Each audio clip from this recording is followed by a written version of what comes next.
Hello everybody, it's me again from the Gauntlet. This is my fourth video. First of all, I wanted to go over a couple of things real quick, if you don't mind. I got 3 videos out there right now. My first one is my first video, basically debut. And that's basically explaining who I am, what I believe in, where I'm from, yada yada. That video's out there, basically espousing the values of my traditionalism, conservatism, patriotism, Christianity.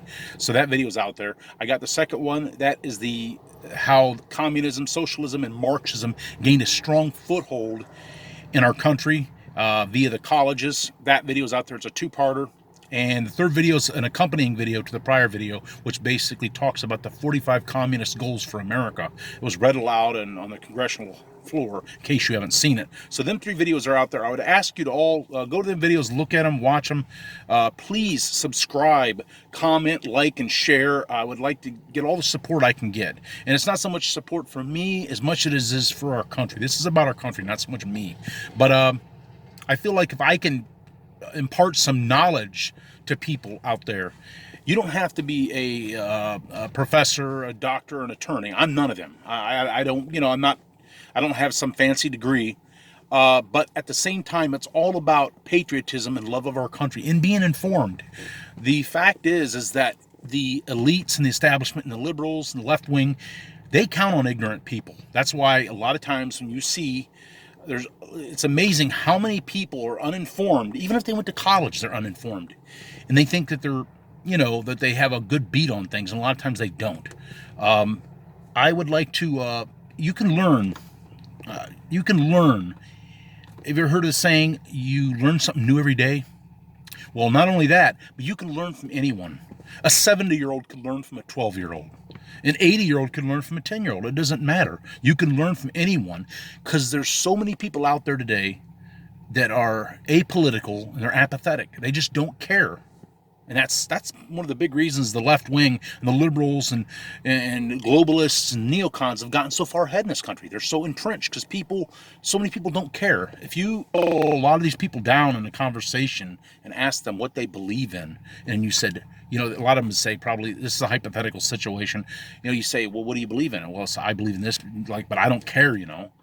It's dangerous to be ignorant of politics because politics affects your everyday life. Every day, everything in your life, believe it or not, when you go out and drive on the roads, that's political. Lawmakers basically decide if they're going to raise the speed limit. See what I'm saying? So it affects your everyday life. So maybe I'm not telling people to get involved. Everyone has an aptitude for different things, but you should not be ignorant of what's going on in the world. You should at least be abreast of current events. And in this world, I think you should be even more aware because of what's going on. I'm in a kind of an unconventional setting right now. You're probably thinking, what's he doing? I was out running errands today, and I figured, what the heck, I'll do a video, maybe 1 or 2 videos today. So that's why I'm in the car right now. I'm just relaxing, and I figured, like I said, what the heck? I just got this new holder for my phone. That's what I'm doing this on. And another thing I wanted to discuss with you all is give me time to get up and running. As I said, this is my 4th video. I don't have the technological and the audio-visual capabilities that people like Paul Joseph Watson, Ben Shapiro, Gavin McInnes, Mark Dice, all these people which I respect a lot. Next News Network, they're even more, probably better as far as technological than the other ones I said. But all these people have better equipment than I do. So give me time to get up and running. And I know a lot of people have to have fancy lights and graphs and videos to keep their attention because people have a short attention span. But please watch all these videos because, as I said, you never know who you can learn from. You might learn something from the most unlikely source. I wouldn't say I'm the most unlikely source, but you get my point. The issue I'm going to talk about today, I'm going to go over kind of probably about 8 to 10 of my next videos are going to be single issue subjects. And the first issue today I want to that I want to discuss is the issue of abortion, or as I call it, aka state-sanctioned murder. I know there's some feminists out there that are cringing, and that's great. I hope they are. a little bit of background about abortion, murder, state-sanctioned murder. I think you all know 1973, the Roe v. Wade decision that thrust us upon the country, where the Supreme Court took it upon themselves to decide that they were going to create a right where there was no right, saying that a woman has a right to murder her child. That was 1973. Roe v. Wade is kind of a little bit of a misnomer because there was no such thing as a Roe. Roe is a moniker, or a nom de plume for the woman that really brought the case forward. Her name was Norma Lee McCorvey. And here's the irony of ironies. She was ardently pro-life at the end of her life. Ardently pro-life. And she also said, furthermore, that she felt that the two attorneys, the two feminist, excuse my language, bitches that brought this case for the Supreme Court, she felt like they were using her and exploiting her to push an agenda, a social agenda, which they absolutely were. There's not a doubt in my mind. So 1973 Roe v. Wade, that was the Earl Warren court, a very screwed up court as far as I'm concerned. They got it wrong on a lot of issues as far as I'm concerned. One little tidbit that really bothered me was when I was doing research for this video. You know, you have your choice of obviously books, reading, or the internet, which is very handy, very convenient. And I did some research there. But what bothered me is when I went to a certain search engine with starts with G, I've got very little balance as far as sites that would talk about abortion. It was like 85% abortion, murder-affirming sites. There was very little sites that I at least seen on the pro-life side, and it really bothered me. How about just balanced? Why has anything got to take an angle? And see, that's my problem with the left in general. That everything with them is political, and they want to revise things to fit their narrative. That's why they're trying to erase our history right now, which is a whole other topic altogether. But that really bothered me, that on the search engines I looked for, that I could not find the material I needed. But I did find some stuff I had to dig. But some of it's just common sense. A lot of this is editorializing, I admit. Now, as far as abortion's concerned, the biggest thing I think I have a problem with is people, men and women. Women are the ones that get abortions, but a lot of times men are totally at fault because they encourage a woman to get an abortion. So both sexes are at fault. Not to mention there's a lot of abortion doctors that are men. They're murderers. They can try and assuage their guilt any way they want. If they have a soul, they would have some guilt. But my biggest problem is people using abortion for birth control, as a means of birth control, because they're hedonistic. They can't control their passions. I'm not saying I'm perfect, but at the same time, when a child's involved, it ain't just as simple as, well, let's just throw it away. That's a human life. And people do use abortion for birth control. Instead of using their heads, it takes, $4 to get a pack of condoms, prophylactics. Don't tell me you can't afford that. Now, we all know there's accidents. That's why abstinence is being pushed so much today. Abstinence is not, I got to straighten this up real quick here. Bear with me. Abstinence is not fun, obviously. I'm a guy, and I think a lot of times, even Christians, we've messed up. And we've gotten into the world, but at the same time, abstinence is the only pure, safe way to avoid STDs, to avoid pregnancy, and all the other complications that come with it. It's not easy, but at the same time, we're not supposed to be animals.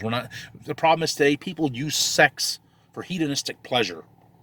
As I said, it is pleasurable. Don't get me wrong. If you get the right woman, from a guy's standpoint of view, for a woman, a guy, if you get the right person, it can be, of course, it's going to be pleasurable. I imagine the better looking the girl for me and guys, the better looking guy for the women, because that's a whole other matter. The other thing, I'm not going to get into that. But it can be pleasurable, but it's supposed to be for procreation. I know that sounds, archaic, but I don't give a damn. That's what it is. It's supposed to be used for procreation. That's why when a man and a woman get together, we all know that there's there's the sperm and the egg. That's why a lot of times a baby is salt, because it's procreation, not for hedonistic screwing, excuse my language. Having a heart, and a lot of people say, well, what about these certain exceptions? A lot of people, it's hard to nail someone down that's 100% pro-life. I say I'm pretty close to 100%, but not quite. And the reason I say that, let me tell you, there are exceptions. And the one exception I believe is basically moot anymore because of the technological and medicine advances we've made. So, and that's the death of the mother, the health of the mother. I need some refreshment. But that stuff went out a long time ago. You don't, very rarely is a woman going to die from childbirth these days. Because, as I said, technological advancements and all the things we've done, that's a rarity. But in the case of the death of the mother, the health of the mother, the doctors, I don't think I save both. Yeah, I'm going to take my wife. Now, that's the one exception. The other exception, this is kind of really a tough thing. I admit this is as much like walking on glass as you can get, is when a woman's been raped. That is very tough. And theoretically speaking, if I was a pediatrician, a doctor, and a woman came to me and said, I was raped, I don't want to have this child because I didn't want it. Now, admittedly, that's something you have to look at. But at the same time, I sit there and think to myself, I feel definitely sorry for the woman that was brutalized and raped. A lot of us, this is sickens me about left wingers. Act like you have no soul, or you have no, when it's quite the opposite, that you have no compassion. Of course, a lot of us have compassion. No one wants to see a woman be raped or anyone be brutalized. But the child is just as innocent. The child is just as innocent. So either way, to make a long story short, I would counsel a woman, and here's where the feminists would start getting their little panties in a bunch. They start getting pissed off about it. I would counsel her, and I would tell the woman the options. I'd be like, at least consider adoption, or yeah, at least consider putting your child up for adoption. You never know what that child's going to be, who that child is going to turn out to be. You could be the next Jonas Salk. It could be, who knows, the next Ronald Reagan, the next George Washington, so on and so forth. Could be the next Albert Einstein. So there are exceptions, I think, but as I said, the rape thing, that's definitely the one that I would, when it all came down to it, I'd have a hard time telling her that she, you by law, you have to have it. It's like I said, that is a tough thing. And that's one of the problems I have with our culture. Another problem I have with our culture, our over-sexualized society, but that's another subject. Something that feminists need to understand, these dumb feminists that think they're so damned intelligent, when they say, my body, my choice, you hear that all the time. Newsflash for you, you dumbbells. It takes two to create a child.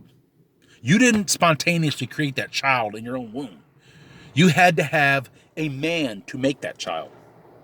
So when you say my body, my choice, there's a body inside you growing. And that is not just an inanimate object. It's a human life. And for you to say people on our side have no heart, how the hell can you feminists and abortion doctors and left-wingers say, what about the women and all this, when you don't give a damn about that helpless? I mean, that's the most helpless of all human beings. A child in the womb. It is the most vulnerable. And it has no say, and it should have a say. It should have a voice. And that's why people like myself in the pro-life movement try and give that child a voice. We want at least to have that child have a chance at life. What it makes of its life is a whole other choice, a whole other story. And, who knows? Now, one of the things that really bothered me about the pro-choice / pro-murder side, as far as I'm concerned, there's pro-life. What's the antithesis of life? Death. There's pro-life, us, and there's the other side, pro-death. They think a woman's right to choose trumps a human's right to live. Now, when they say, the biggest thing they say is it's not murder. How many times you hear that? It's not murder. This is not a human life. It's not viable, which I say is bull. First of all, when you hear people talk about their experiences as far as abortion and yada yada, what do they say when they talk about, you're going to have this child or are you going to abort it? Now, first of all, let's get, liberals and left wingers are always getting into into science. That's their God. They're scientific, and I have no problem with that. I think science and religion can actually absolutely work very good together in concert with each other. And I think a lot of times science backs up religion. It backs up, God and Jesus. Not so much religion, but God and Jesus. Pregnancy. They say, once again, like I said, remember, they say pregnancy, they say a child, an abortion is not murder. Pregnancy. This is the definition of pregnancy. A woman having a child or young developing in the uterus. Did you hear that? Having a child or young. What does a young mean? Developing in the uterus. Another definition is expecting a baby carrying a child. That's a pregnancy. How many times have you heard the term, I'm going to abort my pregnancy? Now, what does abort mean? Discontinue, terminate, cancel. I don't know about you, but Arnold Schwarzenegger in Terminator, when he was terminating stuff, he wasn't just not killing. He was killing when he was terminating. That's what terminate means. Furthermore, that's what I was going to say. Terminate. What does terminate mean? To terminate a pregnancy. Terminate. Bring to an end. Kill. How stupid, how dumb do you have to be to not realize that what you're doing is killing a child? I don't care if the child is this big or this big. It doesn't matter. It's still a life. It's trying to live. It's like a caterpillar in a cocoon. If you give it a chance, it's going to become adult just like me and you.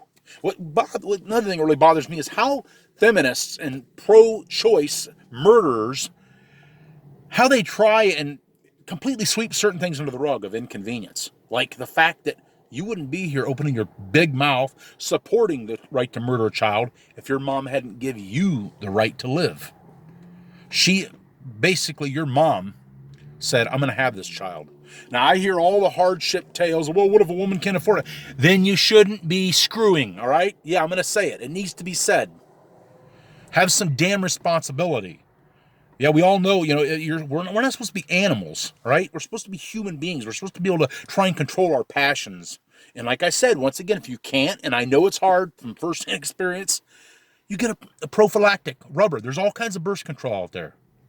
And that's how you basically totally negate the idea of having a child, the possibility of it. Other terms for terminate are close, finish, and end. So when they say they're going to abort a pregnancy, abort means terminate. Terminate means bring to an end and kill.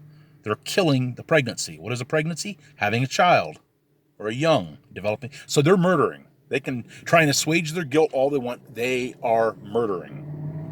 Now, one of the things that I notice a lot of, I've seen all kinds of documentaries or whatever about on the subject, and how many women have regret. They have total emptiness and regret. Now, am I saying everyone does? No. But a lot of them have regret. And they feel empty. And abortion absolutely is a risk to the mother. Don't listen to Planned Parenthood. And that's a whole nother thing that really pisses me off that I'll get into in a little bit here. Planned Parenthood, how much, either way, a lot of these mothers regret it. And sometimes abortion, when they abort their child, that ends up bringing complications on for having another child. Because the abortion is not such a rudimentary, benign process. It's actually a very destructive process. And a lot of women regret it. They absolutely do. Give the child a chance. Instead of being just thinking of yourself, think of the child. It's your child. For you to abort it and murder it, that's evil. Another thing is the fact that feminists are one of the biggest proponents of abortion. And I'm not saying all of them are. Some feminists are actually pro-life, which that's great. But how can you be a feminist and be proudly pro-choice when you may be murdering a young girl, a young female in the womb? Don't that young girl have a right? Then, she might be a future feminist, which hopefully she's not, but you're murdering a boy or a girl, and both, obviously, males and females have been aborted. One of the most heinous, sick, sadistic, this could be right out of the Spanish Inquisition, is partial birth abortion. This procedure is sick and it should be outlawed 100% right now. The process they use to murder that child is butchery. It's flat out butchery. Don't let anyone tell you different. They can deny it. They can say, no, no, no. Yes, it is. That is murder. That child should have a chance at life. It's your responsibility. You took the responsibility to have sex. You can take the responsibility for the child. Partial birth abortion, that should be outlawed. If you've ever heard of the process of sticking a tube in the woman's birth canal, sucking up all the fluid, collapsing the skull, I can't even go into it. It's sick. Another thing that really gets me is people don't realize this is kind of an unintended consequence, I think. But do you realize, and when I tell you this, you're going to be like, what does this got to do with anything? I'll get to it real quick here. Social Security is going to go insolvent in 2030. Did you know that? Sometime around 2030. That's what they predict. It's going to go insolvent. Matter of fact, back during Obama's presidency, it was sometime during them years, was the first time our country took in or did not take in enough tax dollars as they were given out in Social Security payments. Our tax dollars were not sufficient.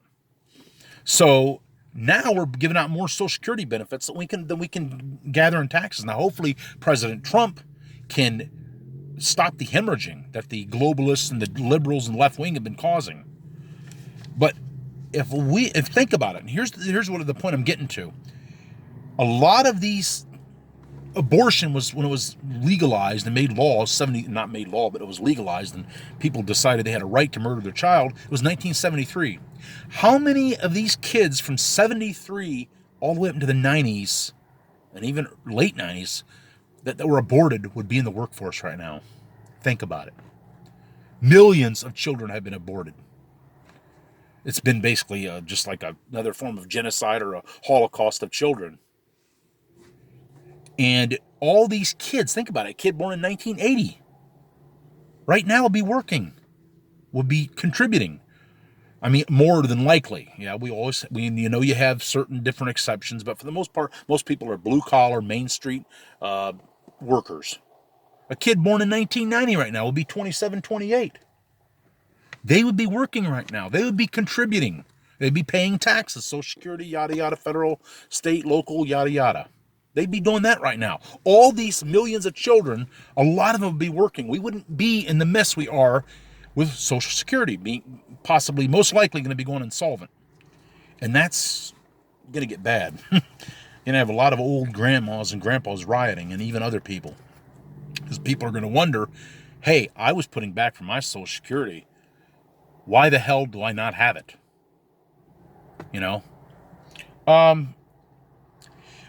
Another big thing a big problem I have is Planned Parenthood. How the hell my tax dollars, your tax dollars, and millions of other people's tax dollars in this country are going to Planned Parenthood is beyond me. They shouldn't get a freaking dime. I get sick of hearing Planned Parenthood BS. Well, we provide other services. I don't give a damn what services you provide. Your biggest way of making money is murdering children, you butcher bastards. And you wonder why we get pissed. Oh, you're triggered. Or you're damn right I am. Over a child. Because I think to myself, I was a child once. I could have been aborted. I imagine there's a lot of left-wingers that probably like that. Such compassion. But Planned Parenthood, we all know, if you've seen the videos from WikiLeaks, from Project Veritas, God bless James O'Keefe. God bless even Julian Assange, but that's more political, that's more politics than it is social and abortion. James O'Keefe did a series of videos called Project Veritas, where he exposed these butchers. They're basically harvesting human body parts from poor, helpless, little innocent fetuses. Human beings in their most rudimentary form. He exposed these butchers for what they are, and these bastards, I don't know exactly the status of them. I believe they're still getting money from the government, and aka us. We're the taxpayers. The government don't materialize money out of thin air. It ain't just going to appear out of midair. They have to collect from us. We should have a say in where our damn tax dollars go. I don't want my tax dollars going funding butchery of little young harmless innocent children. I don't think anyone, if you have a half brain or if you're decent, would. Another thing that gets me is that I hear this all the time. Children, or excuse me, a fetus, a woman's pregnancy, it's not real. It's just a glob of cells. Cells are living. Did you know that? You ever heard of a one-celled organism? Cells is life. Cellular activity is life. Next of all, this is another thing that cracks me up when they say it's not living, it's not viable. Tell me something. I know we've all seen videos of semen. Now, I know you're going to think, oh, that's funny, haha, yada, yada. We've seen videos of semen, microscope up close. What do you see inside? Sperm. Now, that sperm, you've seen it. You've seen the videos. Looks like little tadpoles. You're trying to tell me that's not living, you dumbbells? You dumb feminist idiots? You're trying to tell me that's not living? The little flagella, the little tail, that is living. And when it obviously penetrates an egg, it starts the process of life. I shouldn't say it's actually already, I take that back. It's already living. It's another step, another stage of life. It's trying to form a full human being. That's why there's two parts. That's why it takes a man and a woman to create a child. Did you know 18 days there's a heartbeat? 18 days. 8 weeks, all organs are functioning. And there's so many other things. They have seen children smiling in the womb. When they take a photo, ultrasounds and stuff, they see what they feel like is a smile. Children are kicking. You ever heard of a mother talking about, well, he's kicking and she's kicking, you know? These are living beings. One of the most, I don't have any videos to show you. I don't even know if I'd want to show you because it's heartbreaking. One time, some person from an abortion clinic, a murdering clinic, put up a video of a child in an amniotic sac. And it was just sitting there. All of a sudden, one of the nurses, they didn't show their faces, and I wouldn't either if I was that kind of butcher.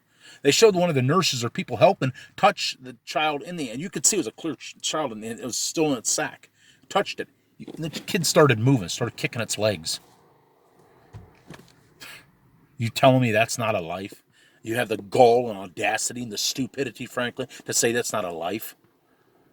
I mean, that was just sickening to see that. To know that that child's going to basically be thrown away. And you know what? I hope if you're a decent person, you look at yourself in the mirror instead of being arrogant and belligerent and saying, no, this is not. I'm going to continue to do what I want. Like, there's an actress, I think her name's Martha Plimpton, that said she cherished the day she got her abortion. It was a great day. That is one sick bitch, right? And I mean, abortion to me is just another sign, a microcosm of a sick society that basically doesn't value the most innocent among us.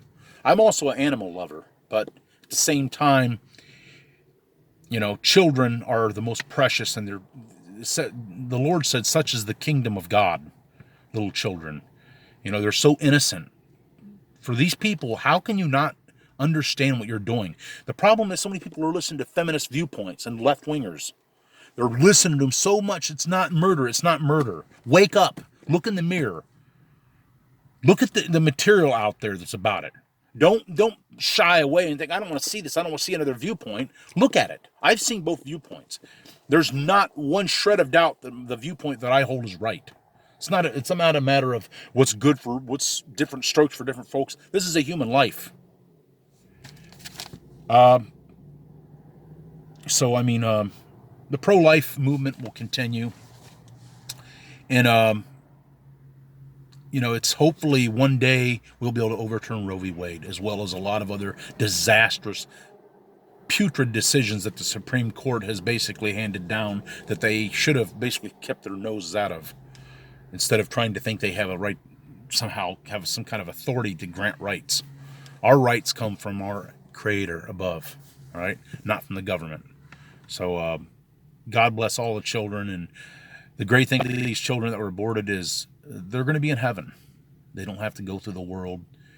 And the people that aborted these kids one day, unless they repent, they're going to hell. And they deserve it, to be honest with you. It's a little bit rough, but hey, that's how I feel. All right, they're innocent children. We were all young once. Maybe some of us didn't have great childhoods, but some of us did. And the fact is that a child should at least have a chance at life. Have a good one, and God bless. Continue to watch my other videos. Please subscribe, like, share, comment, and I'll see you in the next video.